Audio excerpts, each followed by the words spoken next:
acupression ou pression avec pouce. Alors, un exemple ici, on a un endroit juste entre l'index et le pouce où on fait une pression, donc pression avec pouce, acupression. Jusque-là, ça va.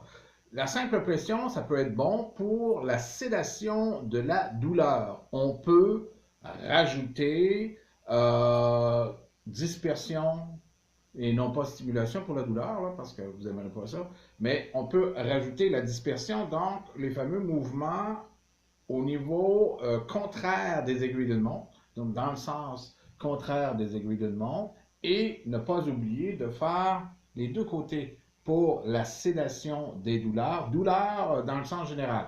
Alors migraine, douleur au coude, peu importe, une douleur que vous allez ressentir au niveau du corps. Des points d'acupression, il y en a un petit peu partout dans le corps humain, pas partout. Là. Si vous faites une pression là, il ne se passera pas grand-chose. Pression là, pression juste à côté, oui, mais pression là, non. Donc, il faut vraiment être entre le pouce et l'index.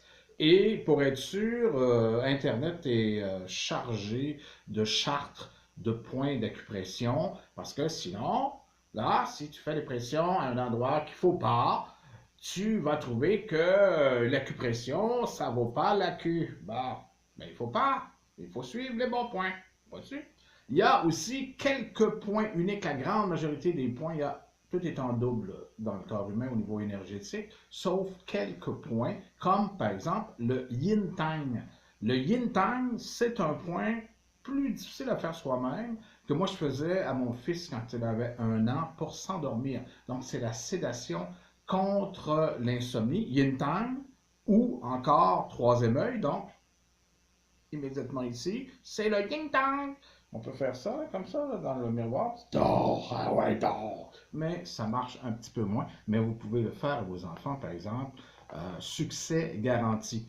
Tous ces points, on peut les faire à froid, en dispersion, certains points en stimulation, mais n'allez pas chercher ça en commençant, pour y avoir des surprises. La sédation, ça va bien. Mais on peut aussi, et surtout, personnellement, je rajoute toujours une molécule naturelle, bien sûr. Ce sont au niveau des huiles essentielles généralement. Alors, ici, pour douleur, vous pouvez y rajouter la girofle, qui est un analgésique anesthésiant, c'est un plus.